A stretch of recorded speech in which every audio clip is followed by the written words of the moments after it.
Hey everyone, we're kicking off our Pennsylvania trip here in Hellstead Manor. They're getting ready for their season opener on September 18th, but by the time this episode comes out, it'll be full on spooky season. You can check them out until October 31st. Cam, I don't like this shit at all. It's like, this is real scary.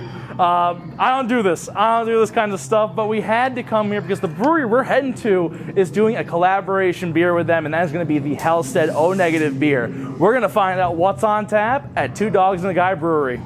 Let's get out of here. Yeah. Across the nation, people have turned the hobby of crafting beer into a lifestyle. Amazing breweries are only a few minutes away from your own home.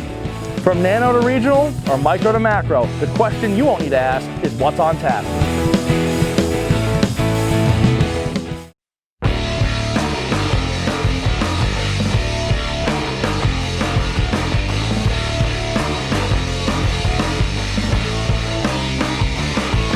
After opening up their first site in Montrose back in 2017, Two Dogs and a Guy found their new home here in Susquehanna just a year later. This is Oliver, this is Bella, they are the Two Dogs, and we need you guys to show us around your brewery. Let's go inside, guys. Come on, let's go. Let's go find the one guy.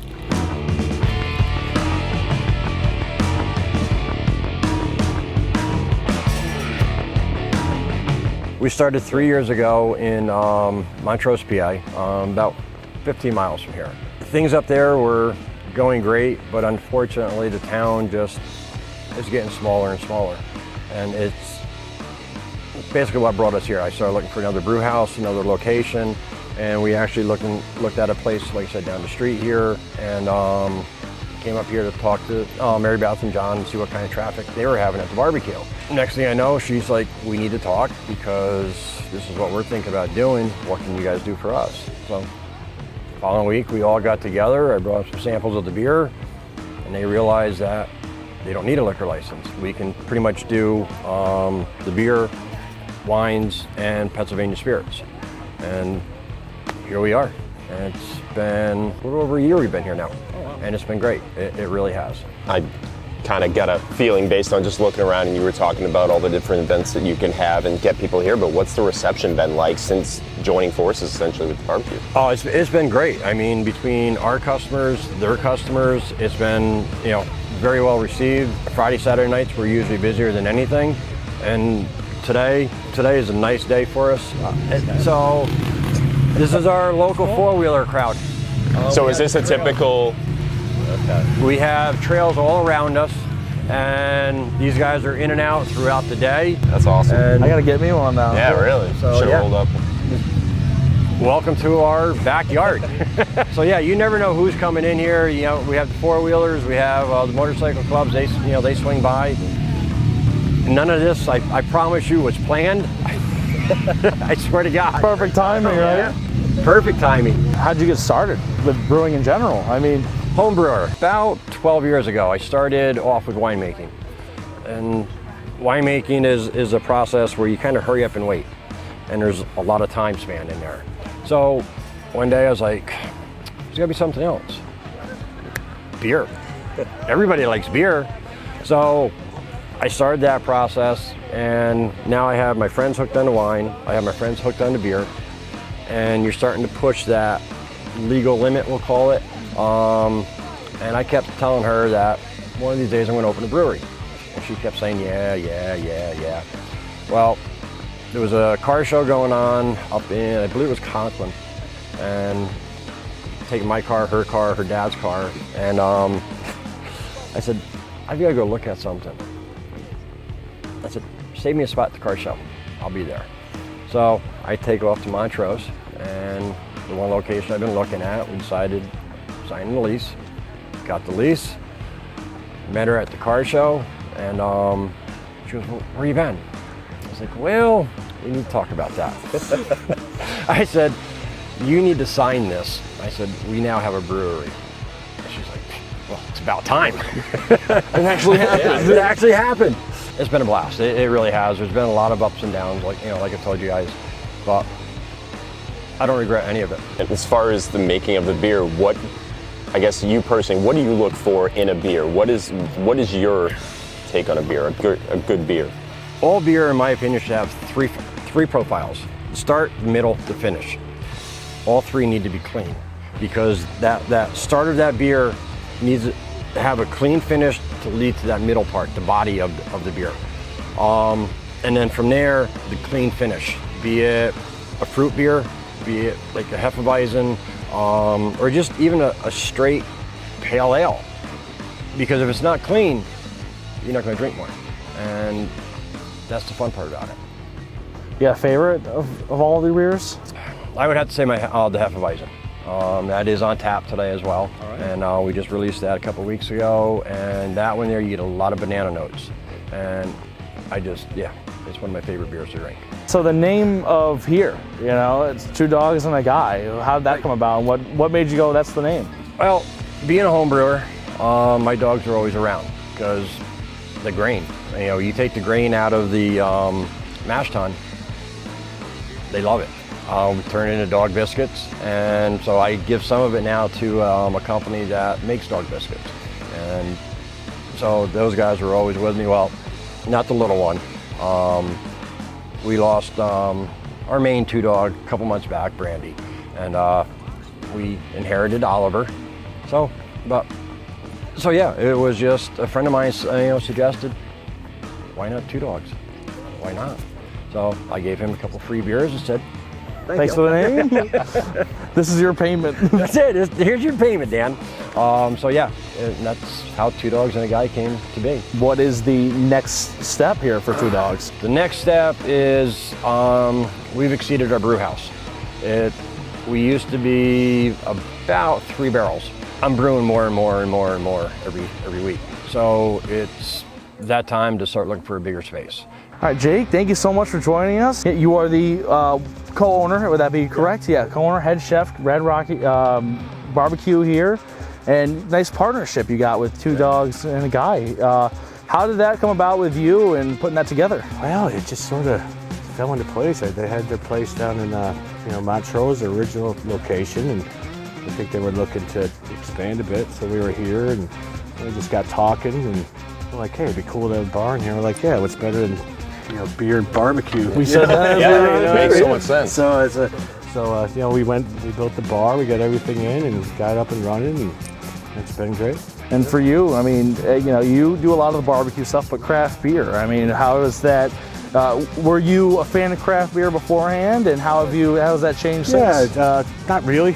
I'm more of a Busch Light type of guy, but I like trying new stuff, and a lot of gin stuff is just like, wow. So now I'm definitely more of a craft beer guy. I mean, trust me, I think we all we started off with Busch Light, Bud Light, and then just slowly start trying new things. Oh, yeah. And the pairings as well. Is there anything you guys work together to pair the beer that he has with your food? I made some beer brats one time last year, which is a little bit. We did that. I cooked them in his beer, and man, those things sold faster than I think about anything. We're working on a lot of that stuff, especially coming into the fall. I'm going to do some different sausages, kibasi, all that stuff. So we're going to try to come up with more pairing stuff. So we got a nice little selection here of everything you got. So what are we looking at here? Well, here we got pulled pork here. That's beef brisket. We got some pork ribs, some fried chicken, and some smoked wings there. And a couple house sauces. I just brought out the house barbecue, Alabama white, sriracha mayo, and a Carolina vinegar. And we got coleslaw here, mac and cheese, and cornbread. All right, yeah. Anything you could think of when you think of barbecue is right here. Pretty much. That's perfect. That's tremendous. That's really good. You did not expect that, okay. Yeah. Yeah, I went with this one. A little sweet. I like that. I like that. The barbecue and beer together, I mean, you can't go wrong with that. That is one of an amazing, combination of foods here.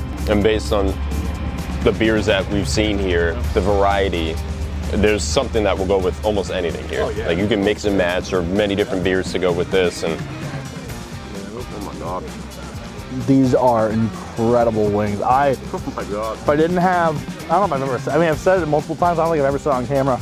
If I didn't do a beer show, I'd do a wing show because I love wings. These are so good. These are perfectly cooked wings. The crisp with the skin, then it's nice and tender on the inside, juicy. And even without the sauce, the flavor that you get is unbelievable. Well, this is all awesome. Yeah, no. Jake, thank you so much. Oh, thank really you. appreciate you coming here, sitting with us here, and I can see how this is an awesome, you get the food, we've had the beer. I mean, what a great combo of just great things. They're just, you need that. You need that great food comfort and beer. food. Yeah, you can, it all kind of like what this feels with the vibe that you're getting out here too. I love it. I always tried to sell it. I always thought selling experience, and do the best you can on your food. And Jim does great on his beer, and you can't go wrong. That's the way I It's a win-win. We're small in here, and this is why we're looking for a bigger brew house. I am, as we said before, I'm a home brewer, so everything I do is DIY. The mash tun that comes from a milk farm. My boil kettles, stainless steel drums that I've created. And so even fermenters. I'm not into the flash. Stainless steel doesn't impress me. So we'll do the same in the plastic as everybody else does. Now, how much did you say you're brewing in here? 3? We can do, each one of these is approximately 2 barrel. So if we do a 4-barrel batch, what I'll do is as they're coming out of the boil kettles, we'll split the hose and fill 2 of them. So at that point we can do almost a 4-barrel batch. I like keeping it under 4 because it's just more personal, more fun. What do you got brewing right now? Right now we have, this one is our spiked seltzer. It is a mango, because we just finished up with the hazy lemon. Everybody loves these seltzers anymore. This is a new hard cider. Has a touch of black currant in it. It's gonna be, we do all dry ciders, and and then this one, this is our specialty beer that we're doing for, as we talked about, Hellstead Manor. That starts here on the 18th of September. That's gonna be called Hellstead O negative. It is on the lines of a milkshake IPA, but we're gonna dye it red. O negative. So that's what we have going out here right now. New grain order comes in this week, and we have the sports beer that we're gonna be doing. The roasted butternut squash, the not pumpkin beer, that's gonna be done here shortly. So I have usually at least 12 recipes ahead of what I'm looking at doing. So. Talking about the beers, man, I'm looking forward to tasting these. I think, if it's all right with you, it's time for us. 4-4. I agree.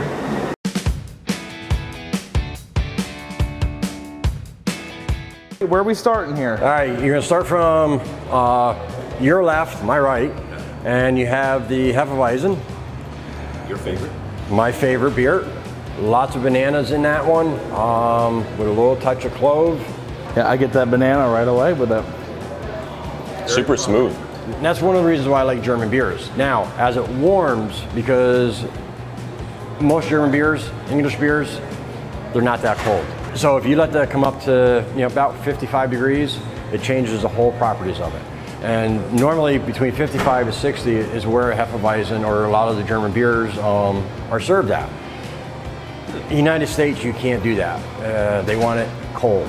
And it's got that German taste too. I can feel it right there at the end, that, I don't know, it's the German yeast, or what are you using with it? It's got that, almost Oktoberfesty little bit, Tending there. towards this time of year. It's getting there. That this is drinkable though all year. Yes, it is. I call it a front porch drinker, because, that's where you're gonna drink it, especially come fall. You can sit outside, enjoy it. Next one is our house cream ale. And without it, people literally yell at me. It's funny, the following that silly beer has. And that beer I was not going to brew, ever. My recipe folder, every time I opened it, way back when we were getting ready to open, it kept popping up. And I kept saying no. True story, the day I brewed it, it has not popped up since, ever. So, but it has its own following, and they love it. So. Oh, I can see how this has got a following to it. I mean, it's just that Cream ales are just really nice, easy to drink. It's just got that nice, smooth feeling with it, light feeling that you're getting with this. I mean, it's a Liberty hop, so the Liberty is a nice light hop flavor to it. Doesn't overpower, the beer. And I could see, like you said, with the Hefeweizen, this is 4.8. So there's another. You could sit there, you can have a few of these, and yes. Yeah, I understand the almost the cult following that it must have. And next one is our 2020 IPA. We did that one because of reopening in January after we were closed for that period of time. It was Celebrate 2020. And that one is Simcoe and Pacific Jade. So a little more of a West Coast style. Yep. This is the best thing about 2020. 2020 has not been a year that anybody wants to remember. And knowing when I brewed that, if I known what I know now, yeah, I would have done a little bit different even. Add a little bit more, maybe throw some Galaxy in there just to help everybody get through 2020. A few of these will help you forget. It's a beer you need in 2020. This is a great IPA. Eventually we'll move into the Seltzer. And we've been doing the Seltzers for a while now. They are, like I said out there, they're done with a fruit concentrate that we use for wine, a wine base, and it gives you a cleaner finish on it. So that is awesome for seltzers. So first seltzer we've ever done as a pour four, but I think going into seltzers you always get a little bit worried, like how much of the lemon taste you're gonna get. This is like a lemonade almost the way it tastes. Like it's really, really good. Like it's light, it's refreshing, and the problem is being at 5%. You don't taste any alcohol. No, and you just want to. Oh yes, I'm thirsty, and down they go. So, well, what I like about it's not overly carbonated, and it's not that sweet, like sugary. Like you said, not using the extract and the stuff that kind of weighs it down. It's really light. It's refreshing. It's like lemonade. It's a fresh lemonade taste, though, not it's you're going to the store and buying the already made for you. Yeah, exactly. You ready for the next one? Oh boy, here we go. It is our Murder Hornet. You will get, if you smell it, you'll smell the aroma of the jalapeno. Oh yeah. Okay. Wow. Yep, there it is. It's prominent right up front. When you taste it, you'll get a creamy texture and you'll taste that jalapeno. Sharp, trust me. I know Cam doesn't do spice, so this is going to be... It doesn't burn. It will sting you back here. You taste the jalapeno there, right? You're not kidding. The exact location, right in here. I got it at the very beginning of the tongue, and then right as it gets to the end of the sides. But it's not a burn. You get the creaminess, a little bit of sweetness in there, and the sweetness actually, believe it or not, comes from the jalapeno. The very tip of a jalapeno is sweet. So depending on how you cut it, let them, in this case, I steeped them like a tea bag in there. It was almost 20 pounds. So there's nothing else balancing it out. I just burped. I feel it in my nose. The incredible balance. Yeah. Because again, just the name alone, Jalapeno Ale, Murder Hornet, you expect going in, it's going to be aggressive. It's really... It's not. I can't get that out of my nose now. Clear the sinuses. Yes, it does. But yeah. It tastes really good. It tastes really, really good. I would not expect that for just a straight up jalapeno ale. It's got me going back for sip after sip after sip. And just think, you don't do spicy, you said. And so yeah, it's one of those beers I had fun with. Here's another beer that we have fun with. And people have been asking for it again. We've done it. We've done the peach, what, twice? This is the second round. Okay. And excuse my brain. So that one there is just a nice light Belgium, and you'll get that peach on the backside. Oh yeah, I'm getting it on the sides there. What a great, that's nice, it's not, it's smack in the face peach, but it's definitely it's there, and it's a good taste to the beer. I mean, it's something that you can really just enjoy and just sit, I'm gonna sit down outside and have a peach beer. And that's the idea behind most of the beers that we do. Again, we go to a lot of places, and you take something from somebody else, and it's like, ooh, a little too much of this, not enough of this, and you look at the recipe.